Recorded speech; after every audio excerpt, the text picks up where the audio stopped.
I'm so delighted. I'm so delighted that we're offering this presentation today. The topics are right on time. They're so timely. They're at the heart of what's needed in a ever-transforming system. And the presenters you're going to hear from are real stars. And they happen to be either all involved in our IAPRS family, either as, working in agencies that are very in the midst of what we do, or board members or staff people. Ellen is the director of peer services. So, and Tyene is on our board as well. So we're very excited about this. I'll just say peer support has always been at the heart of NIAPRS. It's deep inside of us. You just have to go to our conferences and lobby days to see that. It's deep on a personal basis for me and our staff.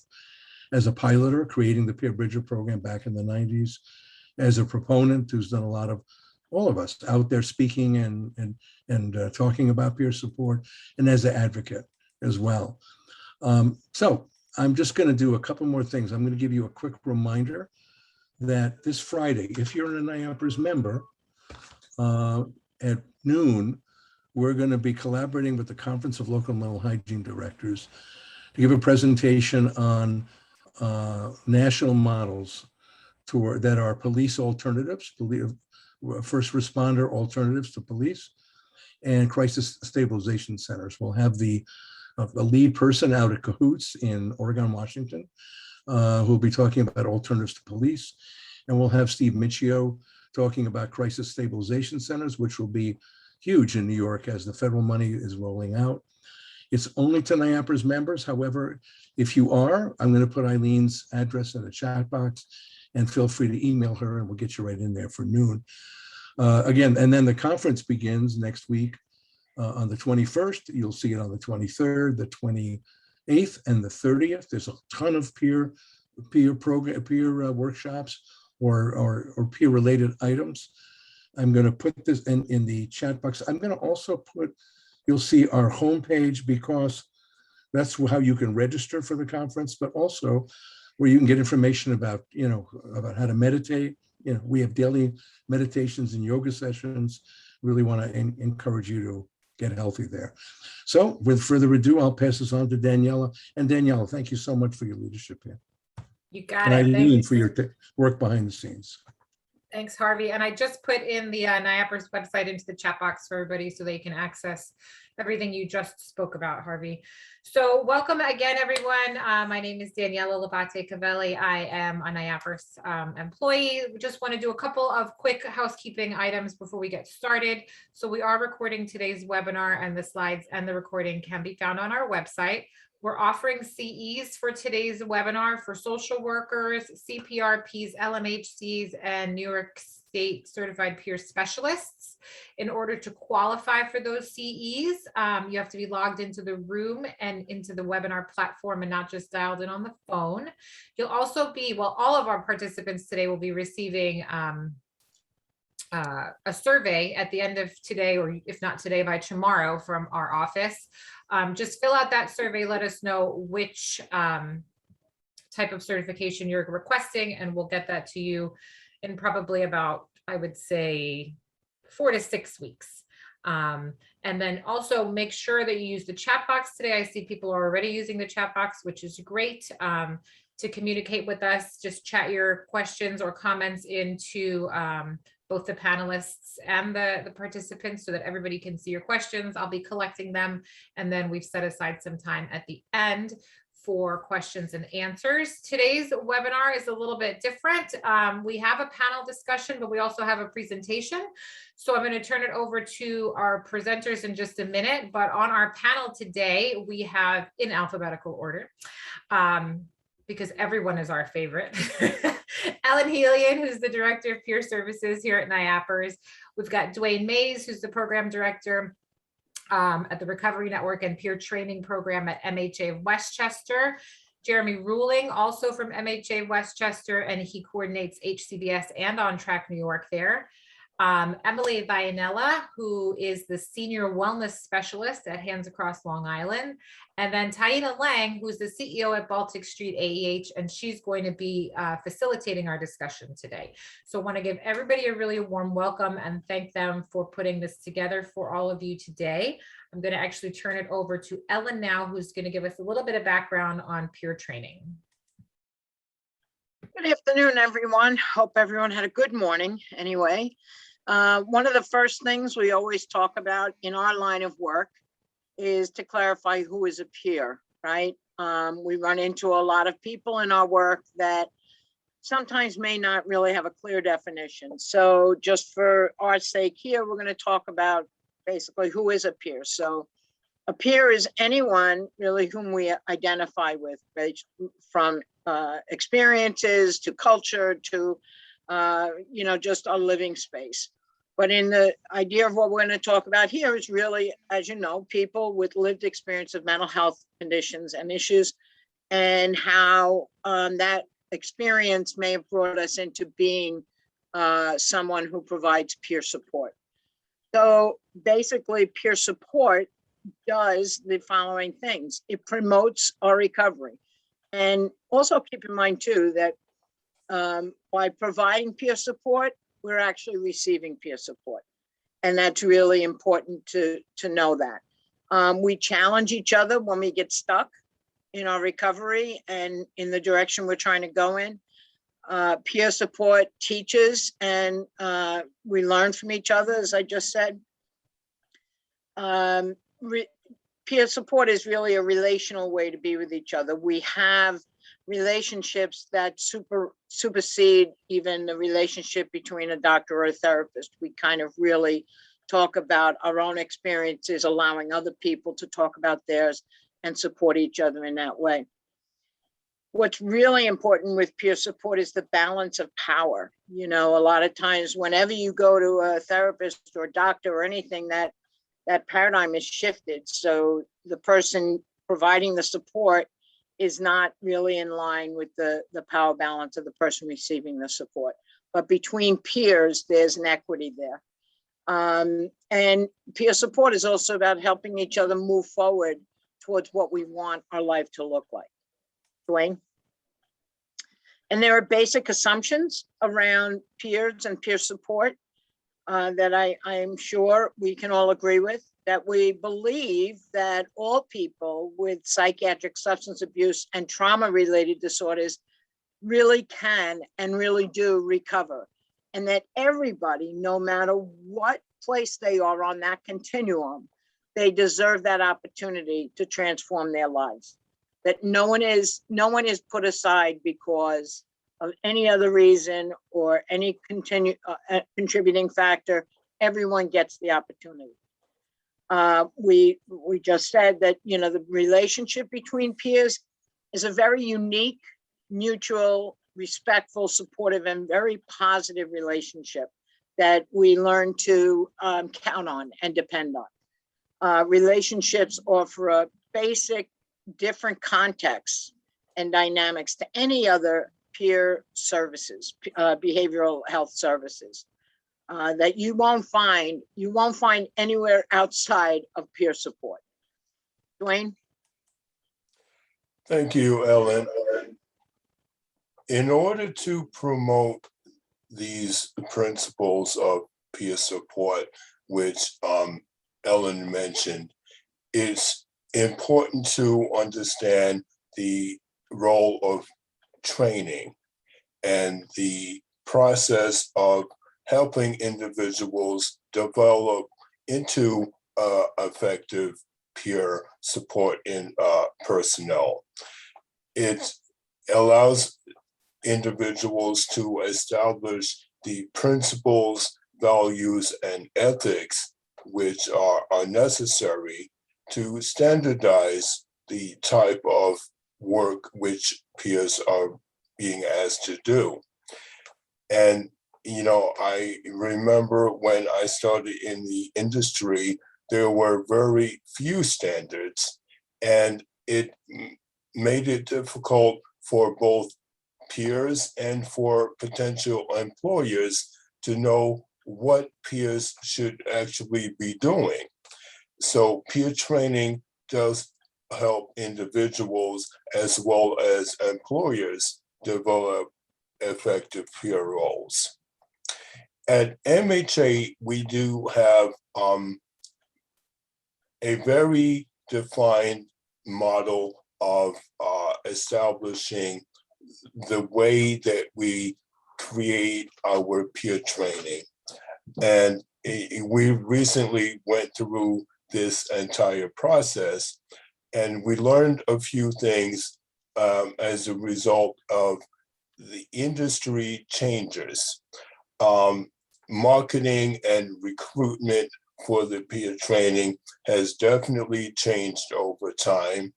And we found is that we are trying to attract a certain type of individual who has the necessary skill sets to be employed in an effective peer role.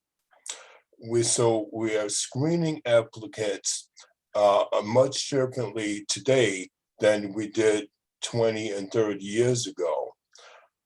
And what we also had to do was refine our curriculum and contact external trainers to assist in the training process.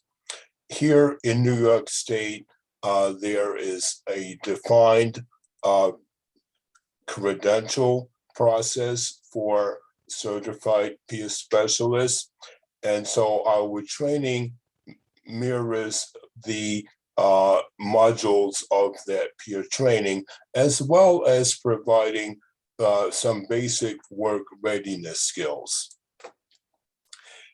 The result of going through a peer training process is, as I mentioned before, helping to define the peer role, work readiness certification, and to support the theoretical model of training. We do provide an internship opportunity so individuals get to practice in real world environments of engagement with individuals so they can practice the things that they've learned in the classroom, which is extremely important.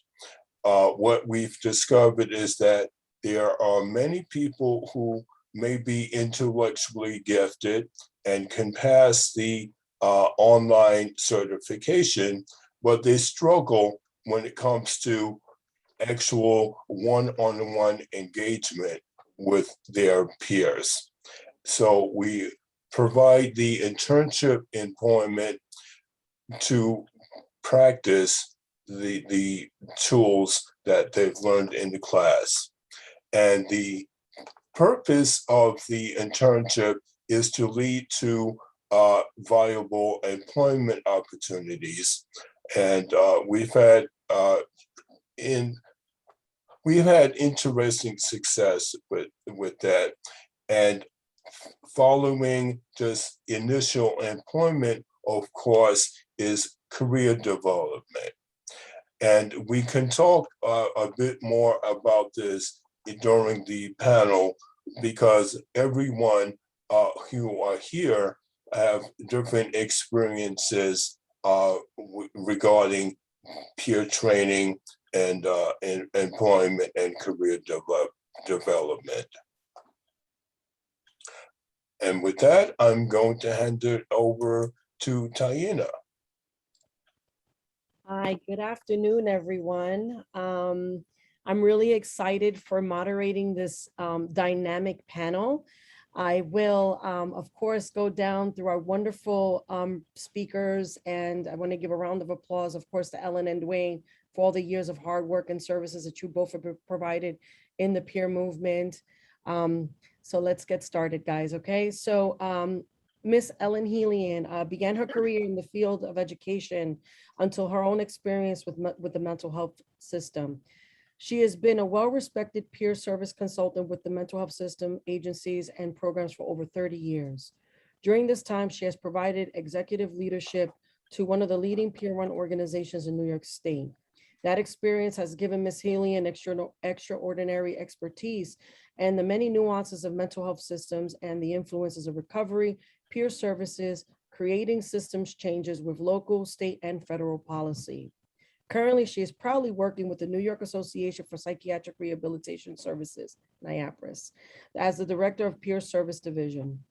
Through NIAPRIS and other consulting engagements, Ms. Helian has provided technical assistance in peer programs and services to state departments and mental health organizations in Arizona, Mississippi, Washington State, and additional peer-run agencies in New York.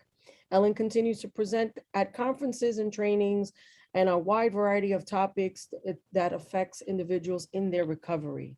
Of course, and during 2019, Ms. Helian earned a certificate in social impact strategies from the University of Pennsylvania, providing her a wealth of tools and practices to bring peer recovery services to the very next level. Mr. Dwayne Mays currently is the program director of the Recovery Network and Peer Training for MHA Westchester. Dwayne has worked in the peer industry since 1998. Formerly the director of Howie the Harps and Advocacy Center, Dwayne has climbed from the bottom to the totem pole to achieve tremendous success in personal and professional, and is an absolute proof that recovery is real. And I attest to that statement, Dwayne. Dwayne has presented his ideas of recovery based on integrity treatment internationally and has participated in the Meet the Experts Symposium in the Netherlands in both 2013 and 2014, and is a recipient of the 2008 Robin Hood Foundation's Heroes Award. He was a leader, or rather is a leader in the team directing the Social Security Administration New York Works Research Project, where he provides benefits counseling, case reviews, and is a liaison between community partners, including VESID, the corporations of supported housing, OMH Health and Hospitals Corporations, and other state and national agencies involving in mental health advocacy. Wayne, I'm happy to have you here. Mr. Jeremy Ruling has close to 20 years experience working to support, empower people diagnosed with mental health conditions. An advocate of peer-informed services, Jeremy approaches his work from a peer professional viewpoint. Currently, he is working in leadership roles for the HCBS and the on-track programs at MHA of Westchester. Additionally, Jeremy serves on the board of directors of the New York Association of Psychiatric Rehabilitation Services and developing content for new recovery-oriented MSW programs at Utica College. Pleasure to have you as well, Jeremy. Emily Vianella. Ms. Vianella is a psychiatric survivor, New York certified peer specialist, currently working as a senior wellness specialist at Hands Across Long Island. Emily is passionate about learning and growing with their community. In addition to their full-time role at Halley, Emily is attending SUNY Empire State College to achieve their bachelor's degree to further support in the goals of advocacy for human rights. The peer support community has been vital to Emily's survival and success. They are open about their own experiences with trauma and survival and has been active in the movement since 2014.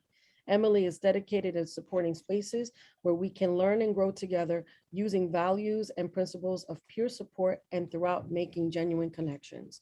Emily has worn many hats in peer services, working in respites, recovery centers, HCBS, and the CRW training centers, Long Island Peer Specialist Communities of Practice Board, Long Island RPC Board, bringing them to a current role at Hands Across Long Island, where they have been inspired to imagine, develop, and coordinate creative, connective campaigns, as well as peer specialist learning, collaboratives, and internship programs.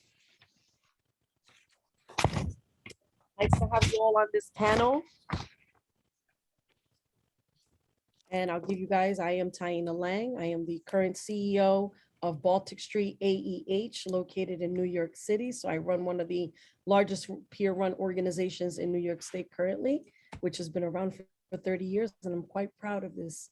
So, all right, guys, I want to ask you all a very important question. What drew you to this peer profession? You know, this field of peer support. Can you share a little bit about your experience? I'll have the floor open. Anyone can start.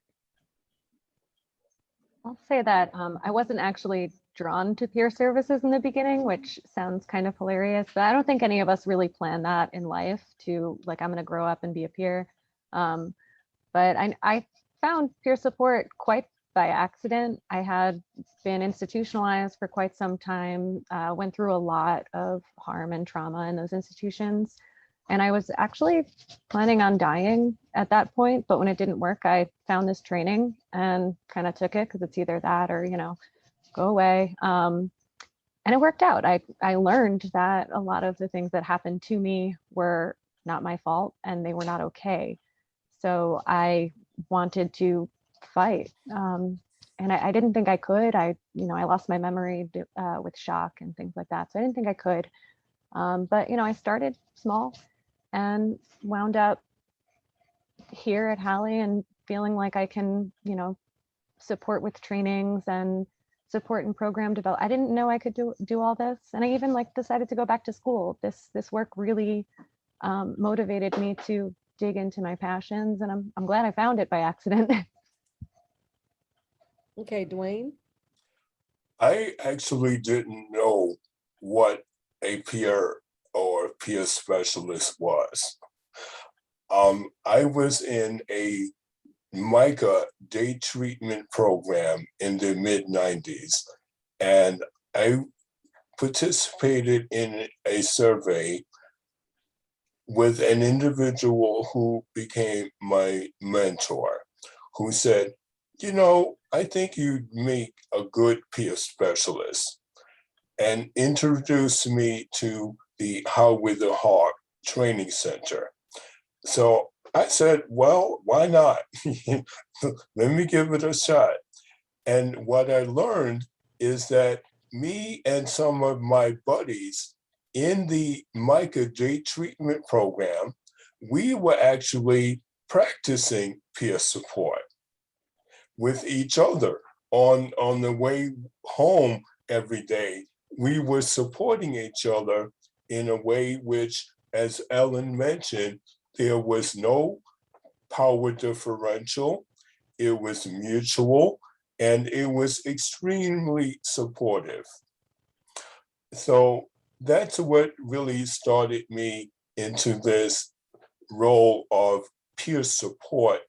And along the way, some of my mentors actually saw certain strengths which I had, and that's why I was actually pushed into the direction of benefits and entitlements, which is a huge issue for many people who are going through their transition from receiving support services into becoming more financially independent. Okay. So I'll go speak. ahead. So, kind of similar, I guess, to both Emily and Dwayne. It's not something that was really on my radar early on. When I was in about, I guess, my early to mid 20s, I had about a 2-year period where I was very depressed and very withdrawn, and just kind of just sort of shut myself in and out of life for a couple of years. Having suicidal thoughts, having sort of making some questionable choices around using too much alcohol by myself, and things weren't going well. And I had luckily some personal supports who were there for me and not willing to give up on me. They actually helped me to get connected to like an employment specialist at the time, who helped me to find a job in a nonprofit agency, which wasn't anything I had really done before. And so that kind of got me rolling a little bit, having work, having purpose. I became interested in pursuing a social work degree. I still had no idea what a peer specialist was. So I actually went, I did that. I got my MSW. I started working in mental health programs. And became aware of peer specialists at that time. And I immediately just was like, wow, like, these people are so much cooler than, all the other social workers I work with. But I also sort of felt, well, I don't know if I really, would fit in there, because I'm lucky to never have been hospitalized. I don't want to devalue someone else's experience or trauma that they faced at the system. And so I sort of, it took me a while, but I had a mentor who, I had disclosed some of my experiences to her in my work, and she was someone who identified as a peer and said to me one day, Jeremy, like your lived experience counts. And I, sort of thought about it and realized that that was true, and that on this internal level, I'd always been identifying with peer specialists, but I'd never been able to kind of come out and say that. And it was so liberating for me to do that, even though, I still identify as a social worker. And to be able to start, kind of practicing my work in a way that allowed me to be a little bit freer to be myself and to speak my experience. And so that's kind of how I felt to it. So I actually, it's a little weird for me. I had my bachelor's in special education when I had my first hospitalization. And having lived through a lot of childhood trauma, going into the hospital was just re-traumatization. And, when I finally stopped revisiting the hospital, I had 8 hospitalizations in about 3 years. And I got to the point where I had attempted suicide so many times that at some point I just said, well, this isn't working, and we're going to have to try something different. So I was referred to a clinic in my area, and I did not feel like I belonged. Like Jeremy, I felt the same way. It's like, I'm not like these people, right? So, and so as I met some folks and started to, talk a little bit with them, my family didn't understand. I lost a lot of my friends because they didn't understand, and it scared them. So I was really kind of on my own in a big way. And I started to, talk to some other people, and we actually began to get together regularly. And this is before peer support groups, self-help groups started. This was like in the late 80s, like 88, 89. And we started to realize that by talking with each other, we could get through the next, steps of the week or whatever it was. And so we started to talk, and the more we did, the more we expanded. And through this whole process, Hallie was actually born. But for me, it was, I never felt like I was really good enough to even be, to run a support group or to be a peer specialist. At the time, they weren't called that. But, because I always took myself as the receiver of the service until I really got to the point where other people said, well, you really can't just sit and get all the time. You got to give. So that's when I really started to learn from my peers about running groups and things like that, and actually went back to school for my master's in special ed, and realized I got a job in special ed, and I realized this just wasn't for me anymore. This wasn't the same, and things were different. And so I wound up going back to being more involved with my peers. And I'll just tell you this quick snippet. So when Hallie was really creating their first board of directors, there were about 8 of us. And we met on a Sunday, and the board meeting lasted about 4.5 hours because we were so engaged in how we affected each other and how, we were getting along and how we were, working with each other. And that was really the backdrop to move forward and create an agency. But I really kind of put my whole self in the process once I realized that what I had been trained to do was not interesting to me at all, except what I was experienced to do. So. Okay. So some of you already touched on education, and one of the things that I would like to know is, can you speak on your experiences and opinions around formal education and training in the field? I'm going to jump in on this one. I'll start this time. As much as I really do believe that there is training that all peers can have and can acquire, I'm also very attuned to individuals who may not have the opportunity to get formal training and yet are amazing peer support folks and peer specialists. And I think sometimes we've gotten to the point, again, back in the 80s into the 90s, we didn't have education. We moved based on our experiences. And I am really cautious about balancing that formal training with and maintaining and honoring those experiences and what we bring to the table through our experiences. Yeah, I really agree with that, Ellen. What I remember hearing a peer specialist say once, something around, it was something along the lines of oh yeah, I got a master's degree. I got a master's degree in the school of hard knocks, Yep. And I think we, in our overall larger society, we have this thing that we do where we place a lot of value on formal education. But formal education's, just one aspect of learning, right? And we're all learning all the time, every day, through our lives and through our experiences. And to me, that's something you don't want to discount. Now, that doesn't mean that I think formal education doesn't have value. I think it does.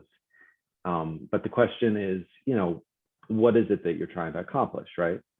So, I got my master's degree in social work because I wanted to learn how to be a social worker, right? And of course, I didn't know peer specialists at that time anyway, but, if you have a peer specialist who says, I'd like to further my education and I'd like to learn some of the skills that you learned through being a social worker, then I think, I would say good for you. That's, a great goal. That's something to follow, to fulfill. I think, Emily gave her example of being in school right now and how empowering it is for her.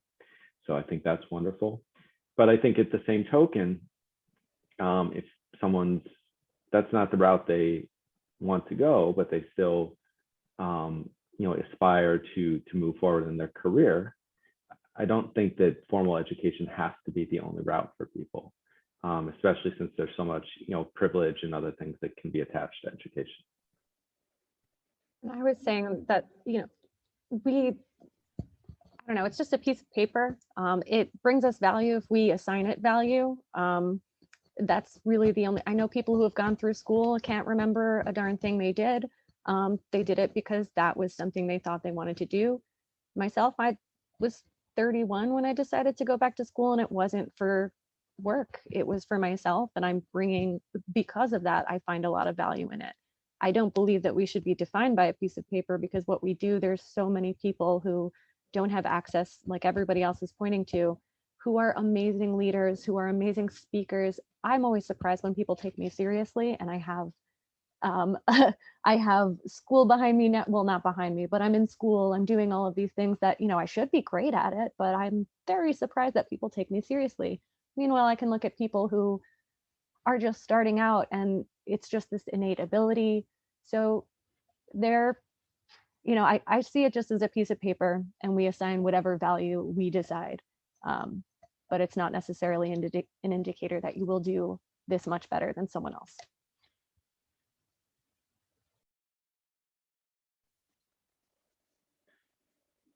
Okay, Dwayne, any comment? Amongst the team that I work with, there are various levels of interest in formal education. I will never forget, I did what I will call a ride along with one of my team members. And the amount of empathy and engagement that this individual was able to show and provide to the people he was working with was simply phenomenal. But he had no interest in more formal education. And for his role, it wasn't even necessary.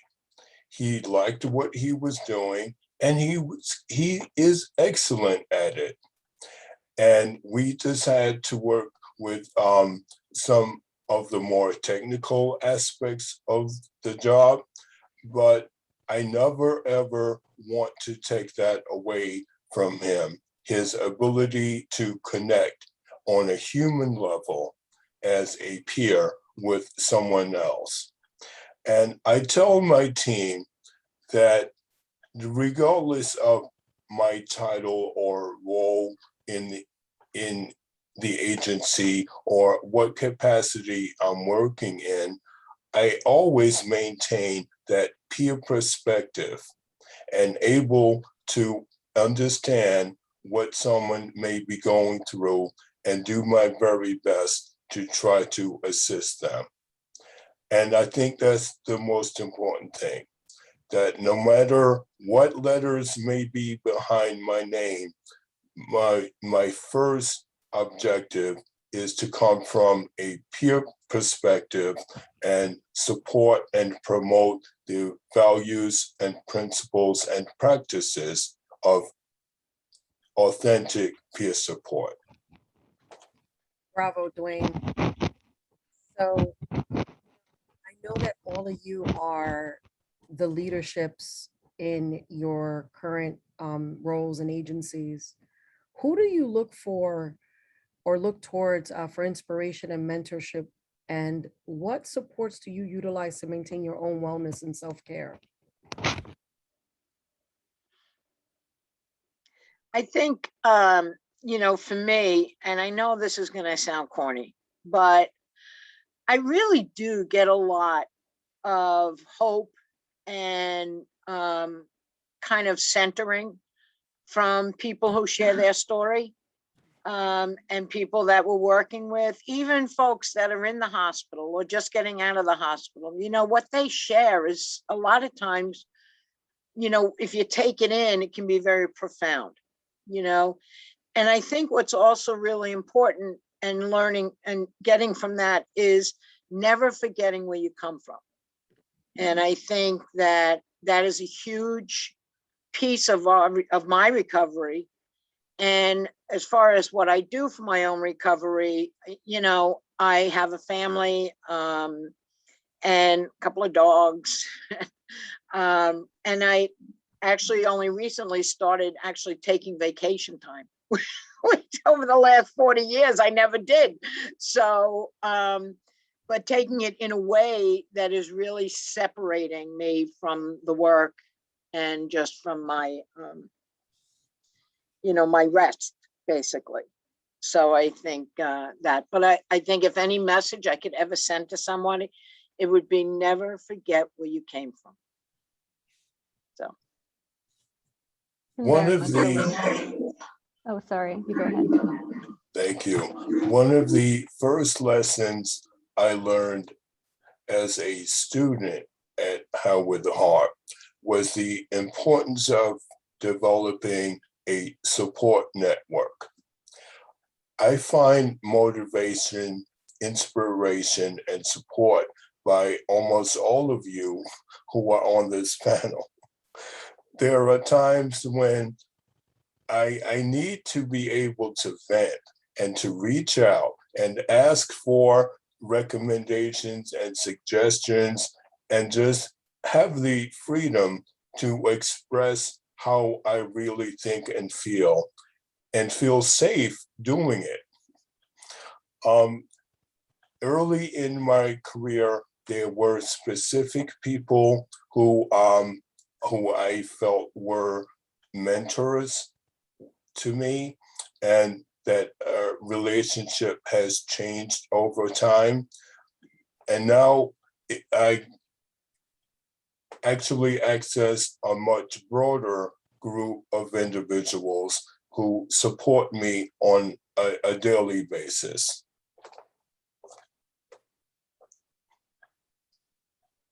I can relate to everyone here. I have people in my life that I'm glad are still in my life, friends, colleagues in the field. And I'm glad I had that initial contact, because if not, I would still be in the system. I would still be in institutions, who knows? And since then, since I've been involved in this movement, I've grown my network. I haven't relied on any of the things I thought I'd still be relying on, clinical services, things like that. I feel a lot freer. And for me, my self-care looks a little different. It involves keeping myself so busy that I don't have a lot of time, because I love exercising my mind now. It's something I didn't have the chance to do for such a long time. So I love work, but it's not I made the mistake of making that my only thing at one point.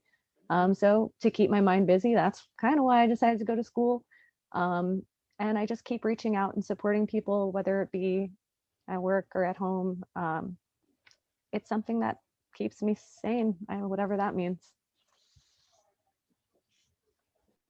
Yeah, and probably just echoing everyone else's thoughts, to be honest. But I did have, I mean, I could identify, I guess, probably 3 key people who are sort of fulfill that mentorship role to me.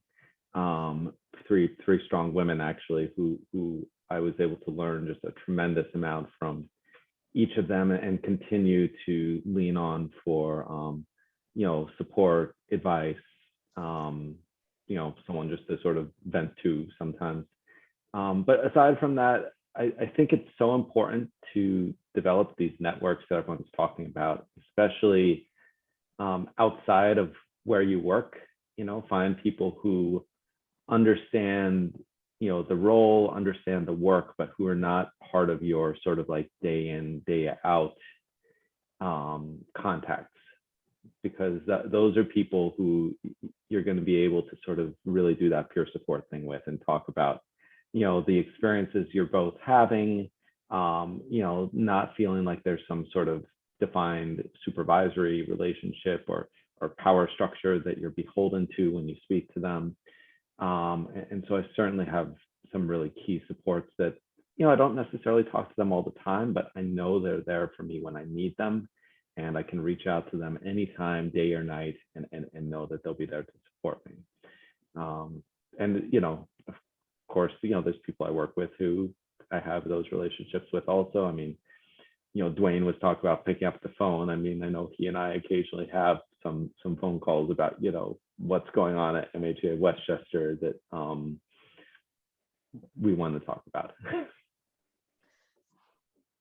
That's the beautiful thing about networking and like doing the conferences and things like that. I never would have met any of you, but I can say, even if it's on Facebook, I'll lean on someone or love a post or it's so great to know that there's people all over the place that will get me by, and I can just reach out to and see my face in a meeting and just be like, hey, you okay?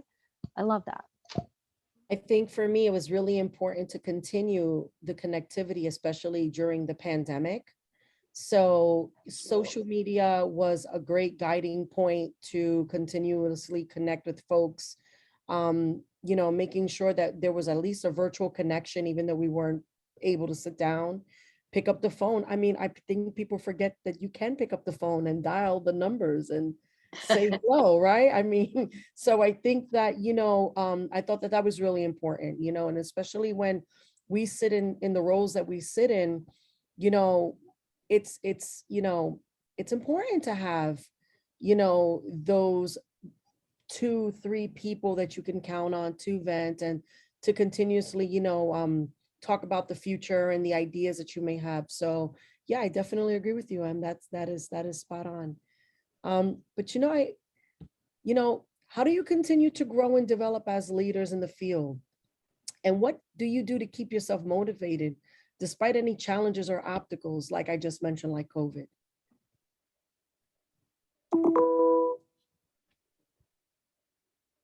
I'll start this one. I'm going to start with the last part of it because I think the last part of it is a real challenge, the motivation piece.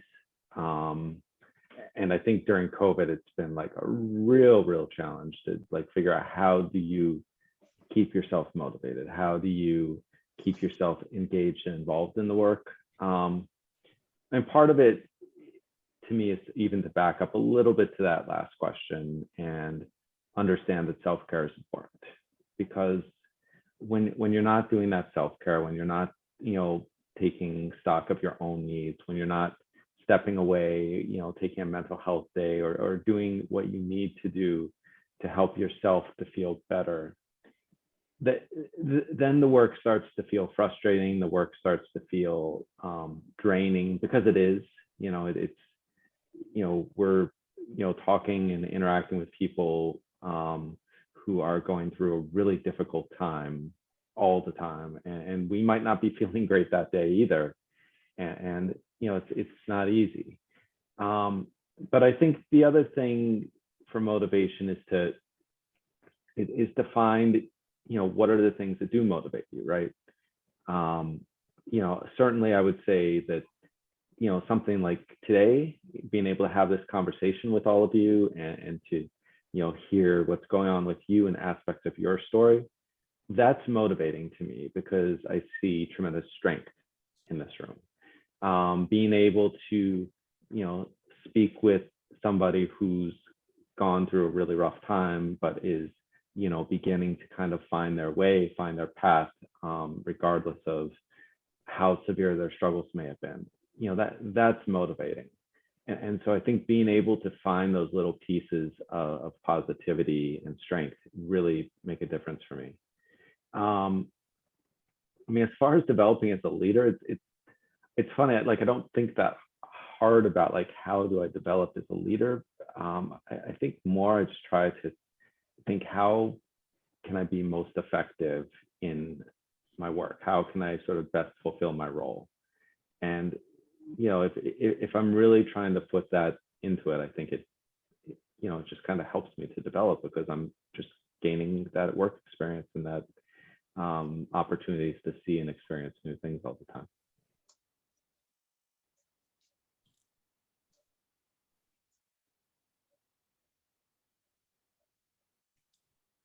No one Oh. was.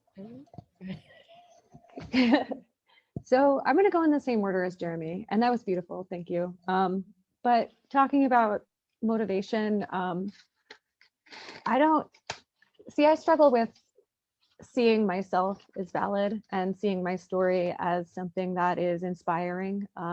But here I am. So what I try to do is remind myself and acknowledge that my journey is valid, and what I've been through can be inspiring. And I try to remind myself that not too many people come out of a couple of years in a state hospital or a state institution, gone through like 30 shock, electroshock, whatever you want to call them, treatments, whatever, and come out on the other side. And not only that, like, I'm kicking butt in school. So you know what? I can acknowledge that. I try to be my own inspiration, and I also look around me and see the supports that I have, and just, that motivates me. The people that I surround myself with motivate me. And since I kind of live to work, I try to give myself opportunities to practice that outside of work, give myself that work-life balance, but some of it's, I'm just doing it on my own. I find it fun. So like, I get involved with policy, and just trying to be involved with a bunch of different organizations, a bunch of different people, and in a place where, luckily I'm in a peer-run agency, so there's less hierarchy, but I still have a job and there's still hierarchy. So in those spaces, it's just me. It's just a couple of other people, and we're doing our thing. So that really gets me by. And as for leadership, I still don't take myself seriously. I'm surprised when people listen to me and say something nice. So I'm working on my confidence. I'm working on, like I was saying earlier with the motivation, I'm working on giving myself credit and recognizing the things that I do. And sometimes I just write down what I do all day. to remind myself when I'm not feeling great, like, look at what you accomplished, look at this leadership role. And I'm not, on the leadership team. I support people in a lot of different ways, but I recognize that I can get there, and I didn't see that in the past, and I don't even have a degree, and I don't think that that would matter. That is motivation, it is leadership, and when people are out, I kind of jump into the roles that I can, and yeah, that's really it. I don't really look at myself in a different light. You're such a leader, Em, even in your tone. You really are. Thank you. Yes. A lot of times I feel as though I was thrust into leadership roles, kicking and screaming, because I didn't feel qualified or I wasn't worthy. And what I was really kicking and screaming against was being responsible for others. With the teams that I work with now, I've found that they do depend on me in many different ways. For example, during the COVID-19 response, I insisted that my team would have a daily check-in to keep us all connected, for me to be able to provide group supervision and support. And also, it challenged me to get up on time and be presentable every morning while I was working remotely. I got to be honest. And what I found is that everyone on my team appreciated that motivation to get up and be ready and be able to discuss what they are doing today. And it kept them engaged and also focused on the work that needed to be done. The other part, which I have to admit, is that I can be somewhat of a hypocrite when it comes to self-care, because I insist my team practice self-care and have healthy boundaries. But then I'm the one turning around, emailing and texting at all times of the day and night. And they call me on it. They like, Dwayne, are you taking great care of yourself? What's going on with you? Sending an email 3 a.m. What's that all about? And I have to remember, yes, I cannot pour from an empty cup. And that there are times for me to just pull back and do what I need to for myself as well. So that's the mutuality of peer support. Well, I'm Thank- definitely in agreement with that, Dwayne. Taina, I'm sorry to interrupt you, but I think we only have about a time for about one more question if you want to go ahead and Yes, try to yes. start wrapping it up. Yeah, okay, guys. So Thanks. that's our call, right? So we have one more. So how has the environment in which peer services are delivered changed over time? And what are your visions for the future?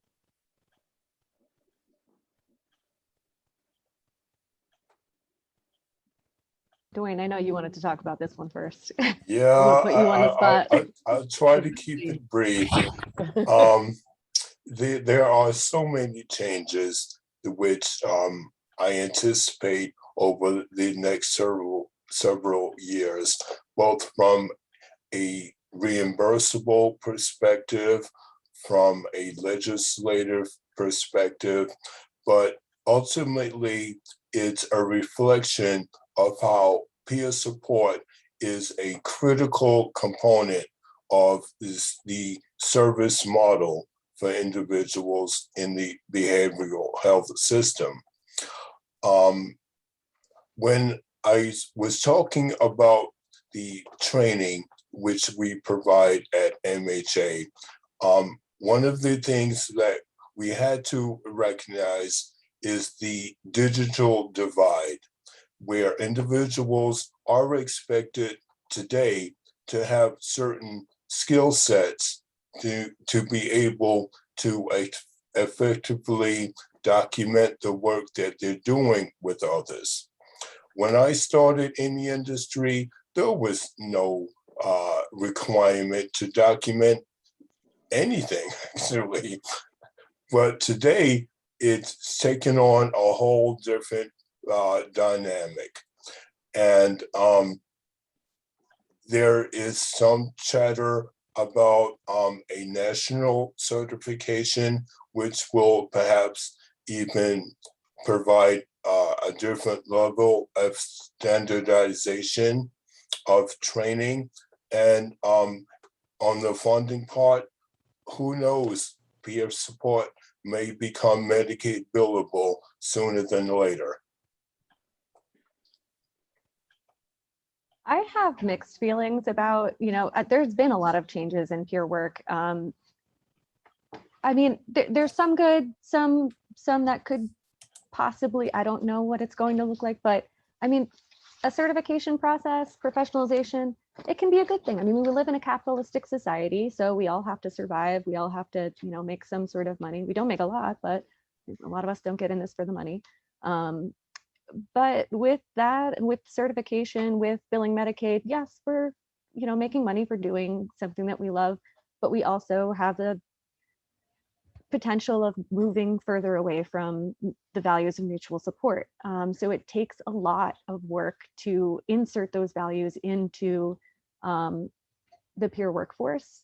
And, I have a lot of passion for it, but if we're just making the bare minimum, then we're not going to have a lot of passion to insert those values and work harder to, work on documentation, all of that not so fun stuff, and keep our values intact. I see that being a really potentially harmful thing, especially as we move toward, you need a piece of paper to get a certification, you need it in order to practice peer support, to practice mutual support.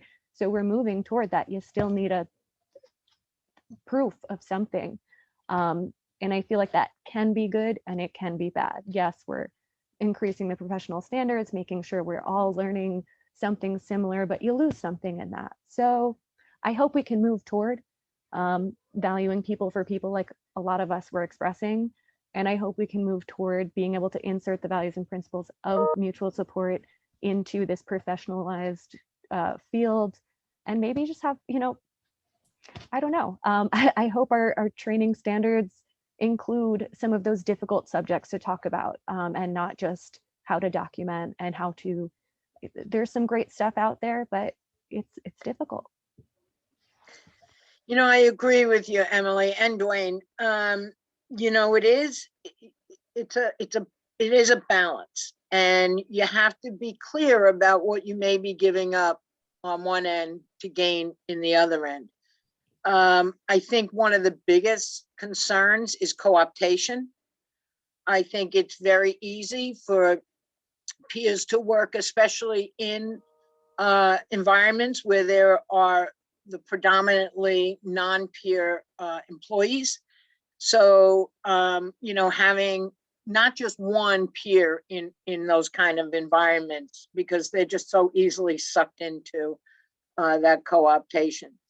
I also think too that in order to move forward, and when you talk about a vision, there has to be the willingness to risk and the willingness to fail.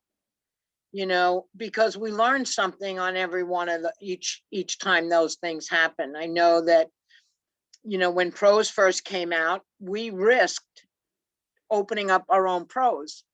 And yeah, it was the first peer-run PROS or peer-run Medicaid reimbursed program in the country. But it didn't work out. The finances did not match what we believed the care should be. And we weren't willing to sacrifice how we felt services should be delivered over the money. And, it was that whole piece. But I think as far as a vision is, it's really about what we do to create that new vision. And that is, taking risks, that is, trying to, break down the wall between providers and not, and on peer providers and non-peer providers. So co-optation, vision, and risk are the big sticklers for me. Yeah, again, I'm pretty much in agreement with everything that anyone said. I think it's always worth remembering that, peer support and peer services are not the same thing, right? Peer support is something that happens between two or more people where they are engaging and interacting and helping to lift each other up in any kind of setting. Peer services is, this thing where people are getting certified and being hired to do certain kinds of jobs. And when I started my career, there were, a few peer-run programs here and there. There were a few peers employed in forward-thinking kinds of agencies, but it wasn't very widespread. And now, you see peer specialists everywhere, yet it's not a well-paying job. It's a job that has a very limited still career ladder.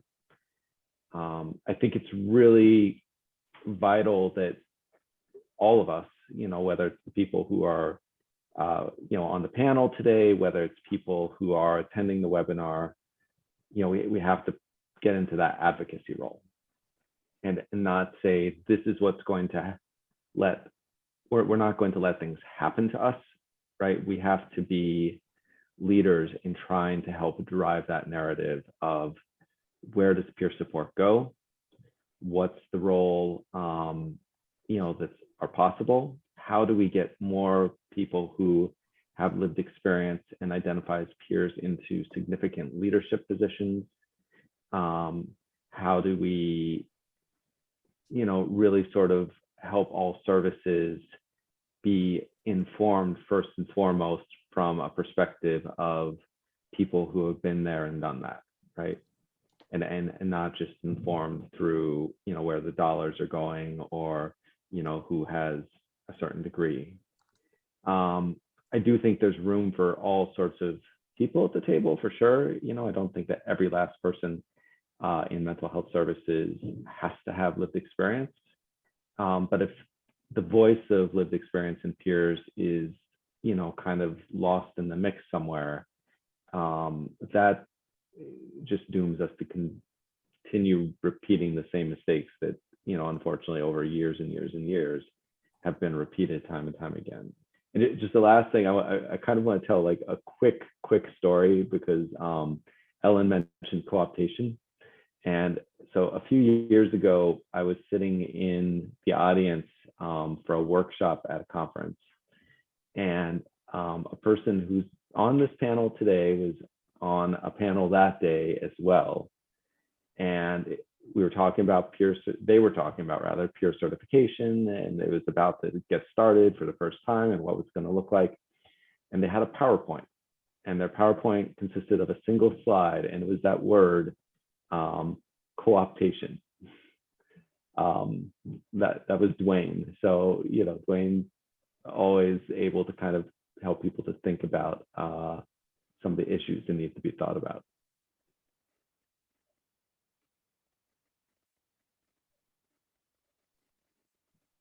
Okay. Thanks, Jeremy.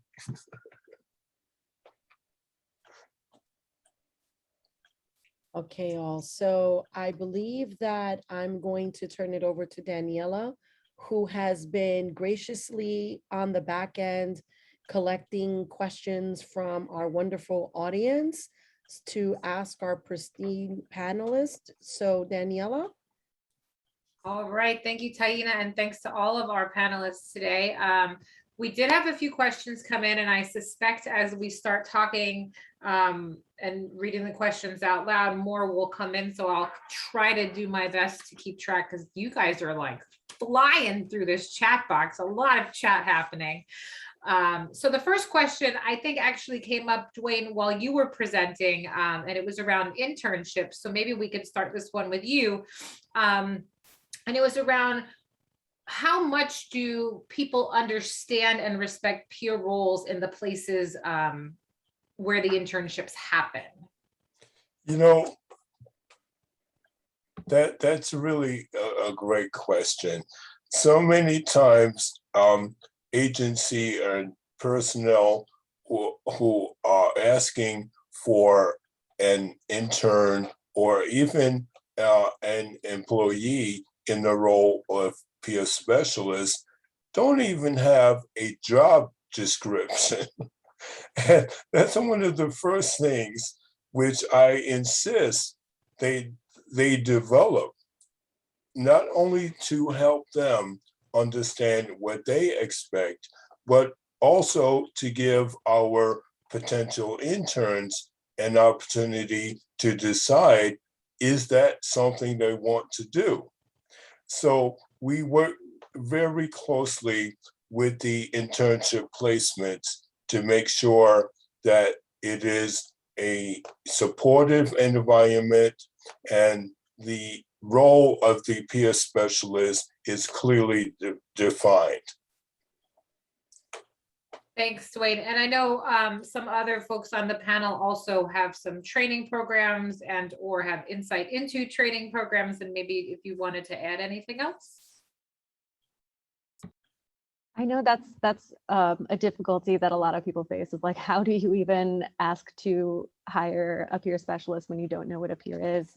I know here I work with some really amazing people who, put a lot of this together, and there's a lot of communication between our agency and the host sites. But it's even just watching from the sidelines, I'm like, are you serious? I've put a lot of work into fighting for myself and fighting for those roles to be defined. So I'm glad you're doing that too. I'll let someone else talk. Well, speaking of fighting for, that actually is a good segue into another question. So, so we had another question come in around advocacy. So the question really is around, how do we better advocate for peers to make a living wage? So this is, I know this is a hot topic and it's a big topic, and there's probably lots to say here. I'm going to start by saying, one, we have to be loud, right? We can't sit back and say, if we just, sort of show our value and work hard and show that peer support, does great things, that people are suddenly going to say, wow, it's so valuable, let's bump that pay scale up. I think we have to be saying it's not enough, because it clearly isn't. These jobs, if they're not minimum wage, they're not very far above it. I hear stories of people who are, working as peer specialists and don't actually have a safe and stable place to live, and are maybe, still living in a shelter. Like, to me, that's not even ethical, right? That we're paying people in a way where they can't even have their basic needs met. It may in the end require some sort of formal, organizing efforts. It's going to require people who are in positions of power, who say they value the role, to be willing to, put their money where their mouth is, and to be, joining in that advocacy effort. But I think, it's going to require a sort of constant push until there's more equity. And I do think it's possible.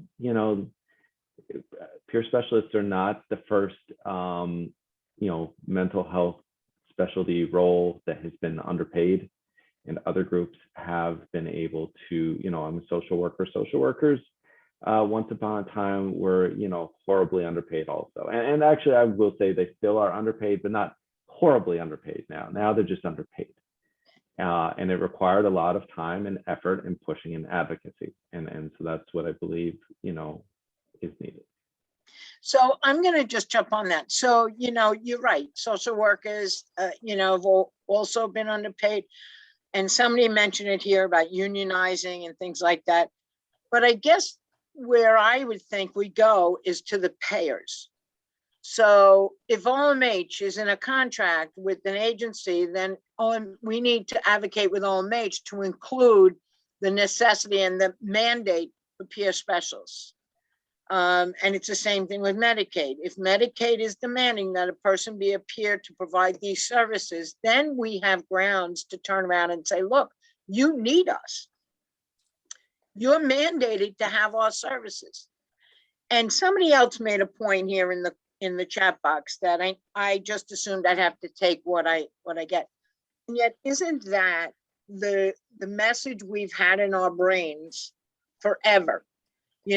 I just take what I get and, be happy with that. And it's like, we need to value ourselves as individuals and as professionals to be able to stand up and say, hey, you know what? That's not okay. And this is the salary that this is my minimum requirement for this salary. You see it all the time on applications, right? What's your salary request? And everybody's like, oh my God, I don't want to put too much because then they won't even interview me. And oh my God. You know what? Maybe it's time that we put down what we should be, looking at. And maybe there should be some body of peer specialists or peers that come together and be that advocate across the board of what salaries, what peer specialists or peer bridges or peer whatever should be receiving at any stage in time. It's just like, social workers, all that other stuff. The only ones who get off scot-free are really psychiatrists, right? Because the medical model relies on them, So we need to become a force that is relied upon. Honestly, that's a good point, because this is the first role I ever had that I actually asked for a different pay. Like I did it really timidly. Like did not come easy, but it was the first time I asked and recognized my worth. And I want to add to some of the being loud. Unfortunately, we do face a great hill in front of us. We're looked upon differently, especially in these different agencies that have, been practicing medical model kind of anything for a long time. We're still seen as that person who is just like, oh, good peer, we're the token peer. Yeah. So in a lot of spaces, I have to work on being more respectful and like conforming to what society believes I should be. Whereas that's not who I am. I want to get up on the table and be like, ah. So I'm grateful now that I can do that and feel respected, but that's not something I could do. And I recognize that a lot of people don't have the privilege in being able to be loud, especially if we have intersectional oppression. We don't have that privilege. A lot of us do not. And if I'm feeling it, then I can't imagine what other people are feeling. But I've always been afraid to speak up. And honestly, once I was invited to the table where amongst people like everyone here, that's when I started feeling a little more comfortable and respected, but that's not possible for everyone. So it is difficult. People in power have to be the ones to make that decision and speak up. Yep, absolutely. So I'm going to try and push us to one more question with 2 minutes left, if I can. A question just popped in that I think we need to address. It's around role drift. And what can we do to protect the integrity of the role of the peer specialists? I think that kind of goes to this co-optation topic too, and that's where we go back to where we started, right? Who's our mentors? Who is our supports? Who do we work with? And, we need to be able to be verbal about that and open about that with our peers so that we rely on our peers to call us on stuff, and say, hey, you're not a clinician. You're acting as if you're a medical model, and be able to and willing to be open to those kind of, tugs on our coats, say, excuse me, and remind ourselves. It shouldn't only be on us to protect our role. I mean, yes, as peers, we should be doing that, but anyone, we can educate each individual agency and really make sure that there's some accountability on their end and not making that role conform to something else. Because if I'm afraid of losing a job, if I need to survive, I'm going to do what that job asks me to do. It's not going to be my role necessarily, but I'm going to do it because I need to survive. That's not okay. So yeah, it rolls into co-optation, but it's more than just us needing to fight, Right. because we don't always have that privilege. I think it goes back to that question before about, do people who are hiring peer specialists know what the peer role is and what it's about and how it's different than other roles? If you have, people who understand the role, then hopefully they're asking the person to implement the role as it's supposed to be. The other piece, about if you want to avoid drift, right? If you want to role drift, you need to make sure you know what role drift is and what it means, and be able to check in with yourself about, am I staying within the standards of the peer role, or am I drifting towards something else? The VA actually has like a great sort of chart that sort of looks at the peer role and then what does drift look like. So if anyone wants to look that one up, it's something that I found helpful before. I just want to add one quick thing that, in all these other professions, there's a spokesperson, right? Whether it's a union or whatever else. Maybe we need to look at our certification board in New York State to be those spokespeople, so that they determine or work with agencies to write up job descriptions, to understand those roles, to do all those. Just a thought to those members of the certification board out there, that it may be a vision for that board to take on those roles. They're going to all shoot me, but I'm putting it out there anyway. All right, well, and with that lovely sentiment, Ellen, we're gonna call it. We're a little bit over time. I want to thank all of our panelists today, Dwayne, Jeremy, Ellen, and of course our facilitator Taina for today. I also want to thank everybody that joined us, our participants. The slides will be made available on the NIAPRS website. There is a slide we didn't get to, which has a bunch of resources and websites for everybody to look through and go to. And if you have any questions, please, our contact information is also on the slide deck. Feel free to reach out to us, and we hope we will see you at more NIAPRS webinars and at our conference in a couple weeks. Thanks so much, everybody. Have a great afternoon. Thank you.